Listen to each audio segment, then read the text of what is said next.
Well, hello, everybody, and welcome to the latest episode of the HR Tech Chat video podcast. And with me today is my new colleague here at 360 Insights, Jen Dole. Welcome, Jen. Hi, everyone. Thanks for having me here today, Brent. Absolutely. It's the least that I could do. So you've joined us as director and principal analyst covering specifically talent management, and I'm thrilled to have you on our team. This is a real good catch for us, to be honest with you. And you and I, we know each other from Cornerstone. And that was great. We met at the, I think we met at the anniversary celebration. Was it Palm Spring? Yeah, we were at the airport in LA when we bumped into each other. That was one of the coolest days of my life, to be honest with you. Maybe you could share with the audience, some of your background. I know you have a lot of great ideas. Yeah, so super excited to join 360 Insights. It really represents kind of the second pivot of my career. And I've been working for about 30 years.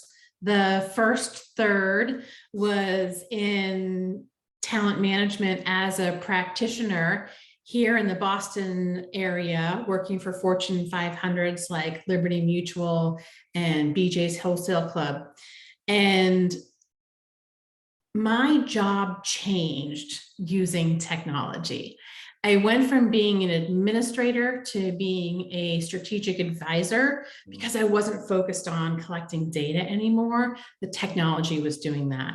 So the way that I ran performance and succession and internal mobility changed. I drank the Kool-Aid. I wanted to go be part of an HR tech vendor. And so I pivoted my career, went into customer success at Cornerstone, and then moved over to Fuel 50 for the last couple of years, helping them grow their organization through customer retention. And it's just been a great journey. And I'm so privileged now to be able to use the skills that I have in yet another adventure as an industry analyst at 3Sixty. And, last week at HR Tech, there was such a warm welcome from everyone that we met. And it's an exciting time to be in this space. It sure is, and I'll just echo that. It was a really warm welcome from everybody at HR Technology Conference, and you and I, we talked about this offline a little bit. It's great. It's really great to be in real life, IRL, and Yes.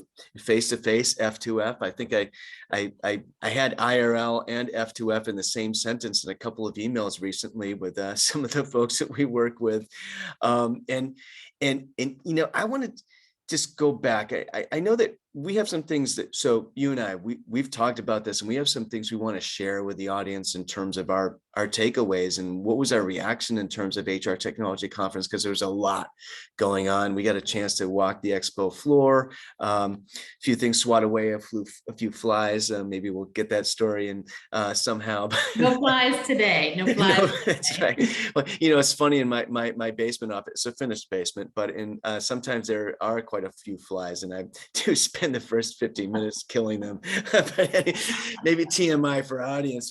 Brenda's killing flies first thing in the morning. But in any event, you mentioned something that I want to kind of get in. It's a great segue. You mentioned that when you got technology, when you were able to really leverage technology as a practitioner, you found yourself suddenly able to be strategic as an your role as your charter as an HR person suddenly and drastically changed. That's night and day from administrative person to strategic person. And there's a lot of that going on in the industry right now. Maybe you can share just a little bit deeper dive in terms of give us an example of what that looked like, maybe.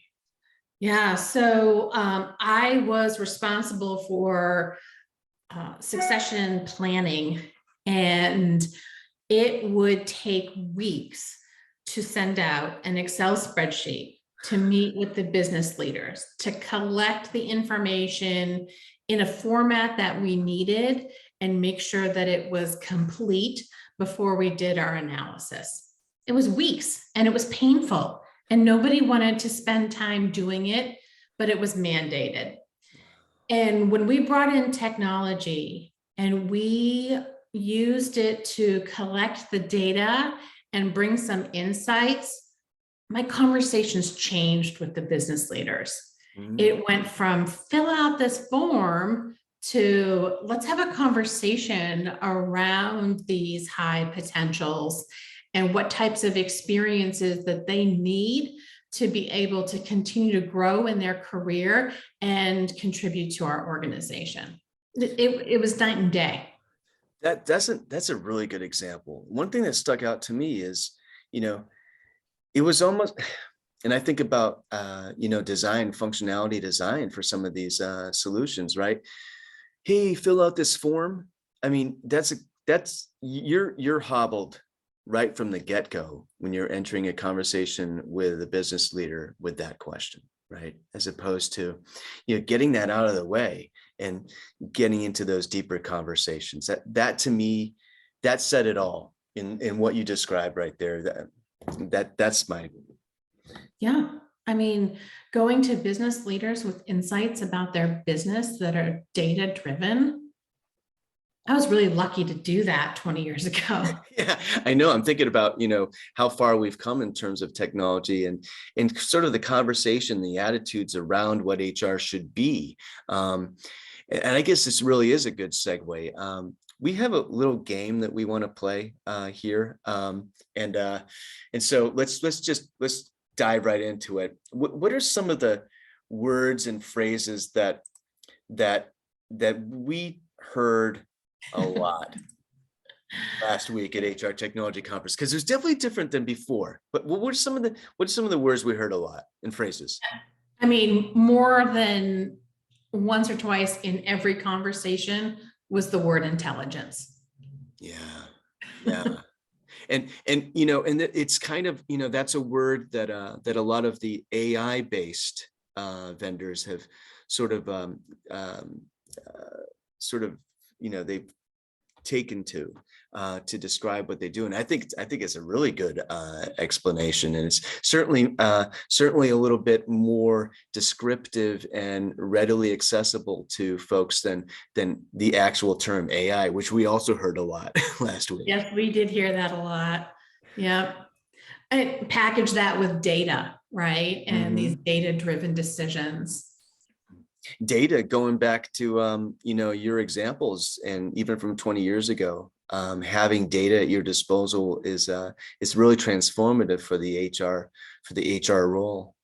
FOMO we heard, which is for the non-millennials and Gen Zs around there. We're Gen X, I think, but we're kind of hip, so we know that FOMO means fear of missing out.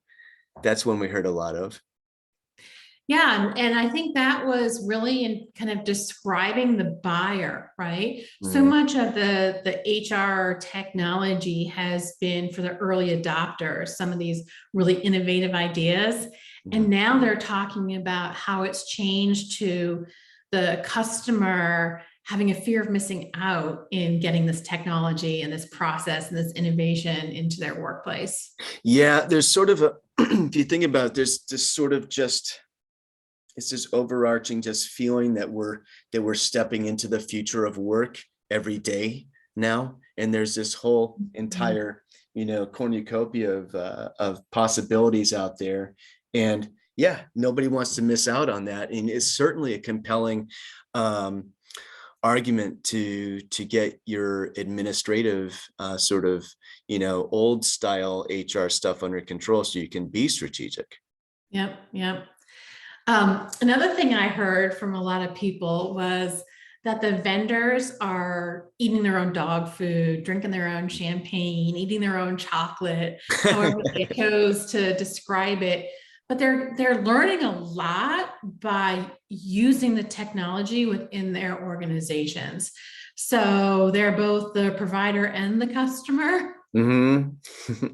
What's interesting about that is, First of all, right off the bat, if I'm looking at a vendor, if they use their own solution, then they have automatically just earned so many brownie points with me. That's this to me, that is, and not every vendor can use their own solution necessarily. They might be on something else, and it might be just an issue of getting the old thing off, getting rid of the old thing to use their own. So we get it, but whenever they're using their own solution, it means a lot. And to me, it almost fits into this whole idea that, a lot of the vendors in HR, vendors of HR technology, they talk a lot about blending their consumer brand and their employer brand, right?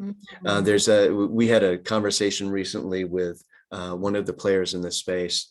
iSolved. It was actually one of the HR Tech Chat episodes. We spoke with the VP of marketing, and she has strategy meetings every single day with their chief people officer. And I don't quote me on this, everyone out there in the ether, but I do believe they use their own solution. But they very much consider their employer brand and their consumer brand one and the same. And I think that's really interesting in this space, because a lot of employers, they look to the vendor as sort of the ideal of the employer culture that they themselves can be, if they kind of if they incorporate the best practices and approaches that the vendor does. So I think that's interesting. And when you can use your own solution as that vendor, it kind of solidifies and amplifies. I think amplifies is the right word. That confluence of the two brands. Yeah, I think one of the best stories we heard was from the chief marketing officer at Visier, and how by using their own technology, it's really changed his conversation with the HR business partner in terms of the insights about talent that they're bringing to him, and to help build the capabilities of the marketing organization. I thought it was a great story. It was a great story. And what was also great about that conversation is we learned that he was from New Hampshire, and you and I were joking that I always go to these events fully expecting not to meet anybody else from New Hampshire, and this fellow is from New Hampshire, so that went to UNH where I went to school, and so that was kind of a funny kind of tangent as well. But the thing about data is that I think that what he said was that his VP of HR has been presenting him with information that he didn't realize, that he pleasantly surprised, didn't know that he should be paying attention to. So it's made him better in his role, which is really interesting. And if you think about HR becoming strategic, right? It's almost, on one level, it feels like this huge lift, this almost daunting task. But on the other hand, if you can just get a solution in place that produces and presents you with real-time, readily accessible data, then just draw on that and present that to your leadership, and it'll almost happen on its own for you to become strategic, right? Yeah, it's about keeping the conversation going. Yeah. Yeah. We heard about empathy. We heard a lot about that last week, right? Yeah, balanced with efficiency. Like, people are not just looking for efficient solutions anymore. They're going beyond that, looking for ways to help their people leaders be more empathetic in the process. Yeah. You and I have had some conversations internally here around the ideas, of efficiency and empathy. And it's really interesting. I love that was a term, that was sort of a duality that you came up with, which was a nice sort of evolution from what we've been talking about for a while, concrete and abstract HR, or HCM. Some of this concrete stuff being based around efficiencies, right? Finding reductions in labor expenditure, like minimizing that administrative load through automation or through complex automation with machine learning and this kind of stuff, right? But at some point, you need to be, as an HCM or HR practitioner, you need to be focused on the empathy or the abstract stuff, like building an employer culture. being influential in terms of the employee experience, contributing to a strong, positive employee sentiment, right? All this stuff that draws on completely different skill sets than being a good administrator, right? Yeah. Yeah, yeah. And what's really cool is that just like every process in HCM really is concrete and abstract at the same time, in my opinion, you can't have empathy without efficiency. Mm. I mean, because you think about it, right? If you're focused, it's really about emancipating the HR leader and the HR practitioner, right? You're mired in administration. You're trying to get out of that to be something bigger, to be maybe what you went into HR for, right? You had this vision, you're a people person. You're sort of a chief people officer, sort of minded type of person, even if you aren't actually the chief people officer. But if you're dealing with all this inefficiency, there's no room for you to be empathetic, right? And yet, and Yeah. and so what's interesting in terms of some of the terms that we didn't hear as much during the show last week was that, in my opinion, we've crossed the Rubicon. I don't think we're ever going to go back to, well, let me put it differently. And I'm curious what your opinion is here. I think we've solved for automation. There are a lot of employers that themselves, in every instance, they haven't solved for automation. But the state of the art of technology today in HCM has solved for automation for most of the HR processes that are out there. So if you have a good deployment of technology, then it's no longer the yearning or the quest of our market space is no longer resting on this notion of, well, we need to improve automation. We've kind of gotten there. Yeah. I mean, we didn't hear a lot about automation at all at HR Tech. No. At all. I mean, I don't even know if I heard it once. Yeah. I think, people are just expecting it now. Mm-hmm. It's perfunctory, right? I mean, I even had this conversation with who was it? PlanSource, which is a benefits focused point solution, right? And in the past, just looking back and where I've been previously, what I've heard the vendors talking about, it's a lot about, making open enrollment, a manageable process. If there's anything outside of payroll that can potentially be just a real, snake pit of administration and like too much to do and just overwhelming its benefits, open enrollment, right? But that has been solved for a long time. Not every single employer has a solution in place that doesn't, but that stuff is out there. And what was really interesting is that PlanSource, they refer to themselves as a benefits engagement platform. Mm. Isn't that interesting? That is interesting.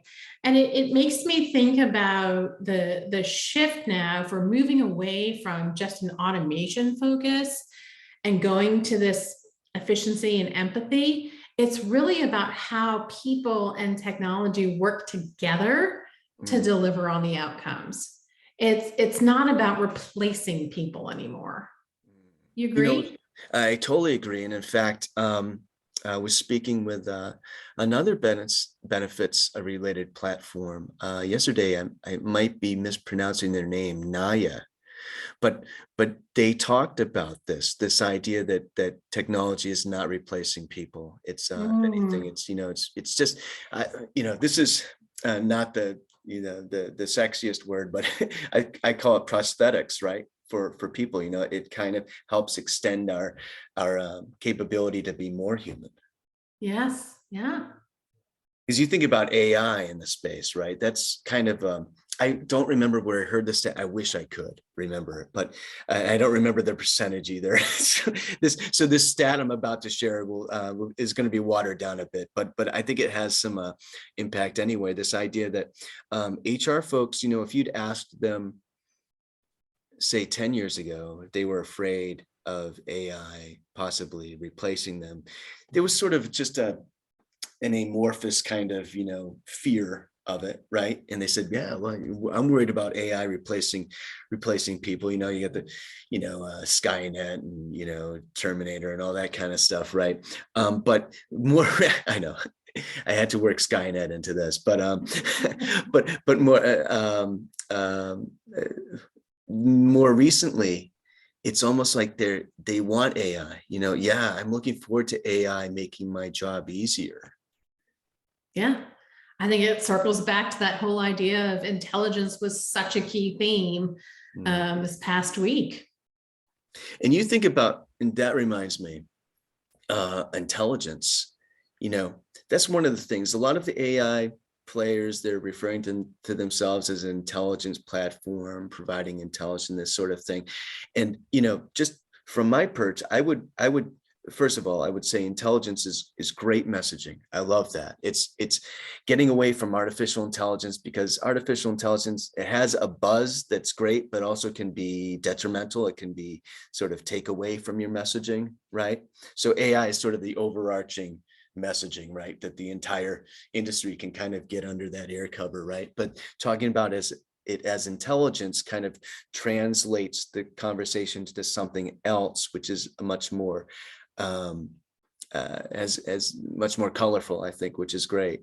But I would challenge those vendors to take it even a step further and say, okay, what does intelligence mean? What are the outcomes of intelligence? And the conversation shifted from vendors coming to us talking about their features and their functions to really talking about the big impact that they're having on the problems in organizations. That's right. We didn't really hear anybody talking about feature functionality. It might Not have been like much. something here or there if it was truly novel and innovative. And I would say, as a blanket statement, right? If you have new functionality that truly is novel and innovative and is going to really it's going to resonate with your total addressable market, then sure, highlight that, right? But it's the conversation is shifting in terms of why people are going to these various vendors for solutions. I think you're making me think of all these things, right? So here's another thing, right? There will always be an up and coming crop of small businesses that need to solve for efficiency, solve for concrete HCM, right? They have accidental HR people, right? That maybe the founder or somebody else who came on very early, and they're dealing with this stuff because they have to, because if they don't, they're going to get in trouble with the law or something. Yeah, it's the ticket to the game. Yeah, oh yeah, it's a ticket to the game, and so they're at this point where they definitely are focused on just, they're crying uncle, like, I gotta fix this so that I can focus on my business, right?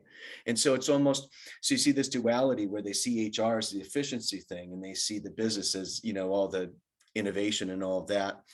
And what I think they don't necessarily grasp, and I would, if I were in that situation, if I were in some parallel reality where I were living that life, I wouldn't be thinking of this either. So I just want the audience to be kind of, I'm not up here high and mighty saying, they're not thinking about the sort of the togetherness of that. There's just the mutuality of that, right? When you solve for administration, you can become more strategic. You free yourself up for time. And so what's really interesting about those companies is that, small businesses, they are interested in hearing about automation and all that kind of stuff. And so I guess that's a word of caution to the space, is that, be cognizant of those smaller companies that are up and coming, that you might be able to resonate with by approaching them with a more conventional, traditional message, right? But the other piece of it is that don't be afraid to introduce them to the empathy, to the abstract HCM, to the possibilities, right? Because that's exactly the time when that's the best time for any organization to embrace that. You don't want to be in a situation where you're like now you're a 5,000 employee company, and you just looked at HCM as this HR as this cost center to contain the whole time. And now it's like this big cultural transformation you need to undergo in order to become, fully realized. Yeah, we had that conversation with Mike at Eightfold. That's Remember, right. I called it a battleship, and he's like, "No, it's an oil tanker." Yeah. How big is, it's an oil rig. I mean, it's like, yeah, like how do you move? If you're a small company, you move pretty quickly. Sorry to be so animated today, like physically, but if you're a large organization, that's absolutely right. You can't move it that quickly. You can it's more of a suggestion to move the organism to pivot. And when you get larger, as opposed to when you're small, you can pivot pretty aggressively and quickly. Yeah. And in my experience, the smaller organizations are maybe creating something for the first time. So you can get in there and help them to create the future versus the larger organizations that have already had some practices. It is that change, that shift, and it takes time and intention. You're absolutely right about that. And thinking about it, as long as we're on this, right? When you're a larger organization, so I would put them in maybe two camps, and this might be too simplistic, but some of them, they get it. They are kind of, they do understand that HCM is strategic, and that's great. And some of them don't yet. And so with the ones that don't yet, there might be sort of the germ of a realization that we need to make a change. Or maybe it's been festering for a while, and somebody says, well, we got to change the technology, right? Maybe the technology that they have in place isn't that great. They want the next best thing, or the new stuff. Maybe they're hobbled with some sort of an old deployment or whatever. And it's really interesting in those situations because, none of this happens in a vacuum, right? You go through a digital transformation. You almost can't help but go through an HR transformation if you're going through a digital transformation. But you got to also make sure that you don't have too much resistance internally, culturally, to an HR transformation, lest your digital transformation end up, not having the impact that you wanted it to. Brent, how did we get through this conversation so far without talking about the employee experience? Oh my gosh. Oh my gosh. You're right. Right? My bad. It is the center. It is the gravitational force for everything right now.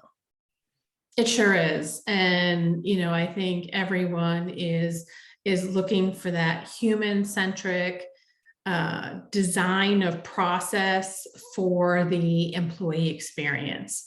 And there are just some really cool ways that companies are aligning the individual and the organizational new definition of success. Yeah, absolutely. There is a new definition of success, and that's something that you've been sort of harping on for a while now. And I totally agree. And I would just add that if you're an organization that thinks that, well, we have the power, and or maybe you're not necessarily thinking that explicitly, but maybe you don't even realize you're thinking that, right? You kind of are just thinking, you're maybe in this mode where you think things are going to kind of come back or whatever, and it is not. If you are an organization, you're expecting the individual to recalibrate their definition of success, to revert back to the old sort of definition. You are going to struggle, no matter this side of complete economic implosion globally, which I guess is possible. But yeah, I mean, the best example to highlight that struggle is in the companies that are mandating a return to office. Oh, I know. What are they thinking? What are they thinking? And why are they micromanaging attendance in the office? It's weird. It's weird. I read some it's in one of our report. Oh, it was in the return to work report that we published in January of this year. But they did some research where this chimera, if you will, of impromptu, spontaneous innovation that happens from just being in proximity physically to each other in an office. Most of it is a myth. Mm-hmm. It's a myth. It is a myth. We've all been in in-person office environments where that there's a ton of anecdotal evidence out there in the ether, I'm sure of it, that just puts the lie to it. I've personally have been found to have I've experienced much more gratifying sort of collaborative innovation working from home. Yeah. With the technology we have now. We're on Zoom today, for instance, right? That's, to me, that's just there is no compelling rationale. Culture is not the workspace. Culture is how we come together as people and collaborate and tell our stories and achieve our outcomes. And you can do that from anywhere. You're absolutely correct. Culture is not a place. That's a great thing. One thing that struck me, reminded me, I wanted to bring it up during this conversation, and this is a nice segue.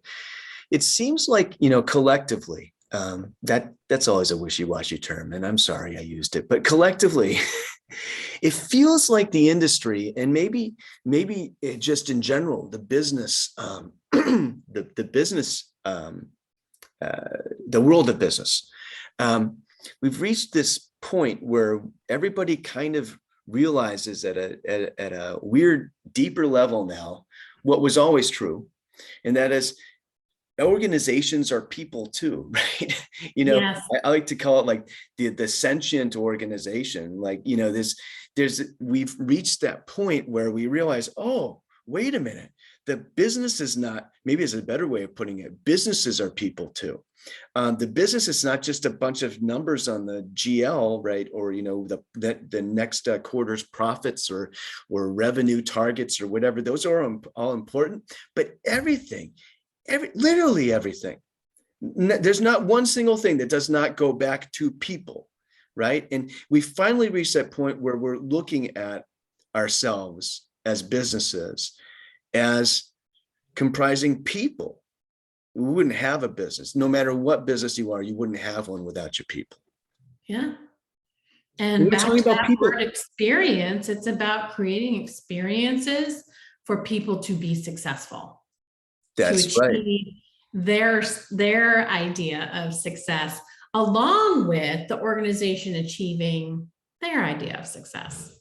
Can the two live together? Well, I would say that ultimately they're one and the same, right? Utopia. Yeah, we're talking about people technology. If we're getting back to, and in fact, there's some organizations they're renaming the HR departments and to something else like people success and whatever. And I see that as a great sort of leap forward. It's not, not getting rid of the idea of HR, but calling it what it really should be called, right? And creating the conditions for your people to be as satisfied as possible and with their experience, their working experience, their experience on the job, so that they can they'll be most apt to devote discretionary effort, right, to the betterment of the organization, because they see their own a stake in it, right? This gets into all these terms like quiet quitting and all this stuff. If you have a problem with quiet quitting at your organization, sure, there's always going to be a certain sort of subset of people that are just kind of underperformers, or they have other problems they got to work. Maybe they should go see their therapists. But in any event, right? For the rest of the organization, most people want to contribute. And so you got to create the conditions where they're going to be inspired. Yeah. And so we heard this from John at BetterWorks talking about the focus on the employee experience is actually changing the manager experience. Mm-hmm. And how can we enable managers to shift their way to be that internal coach, to have, drive those conversations that help people be successful? How do you have that more kind of performance feed forward? Is that right? Performance feed forward. I don't know what I said, but I yeah, like it. it's not about feedback anymore, right? Yeah. It's really about like, how can I share some insight and observation with you so that going forward, you're able to contribute. It's about encouragement, not feedback, right? Yeah, absolutely. And giving managers the tools to be people too, instead of managers, to be leaders, right? And also, honestly, putting in place some measures to understand, which of your people are the best potential leaders versus, managers just by default or whatever, right? There's a lot going on there. We had a great conversation with John over at BetterWorks, and I'd be remiss without saying that the people success department I was thinking about is actually at Unit 4, where Mike Edling is CEO, and we had some great conversations around culture and all of that too.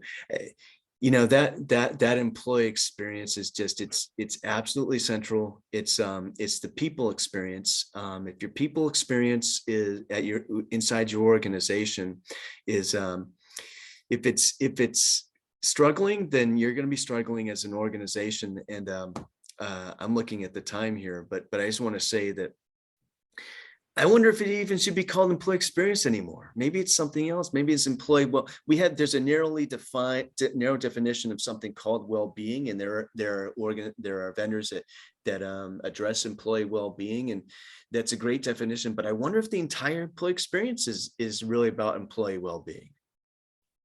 I think maybe that's a topic for another. It could be.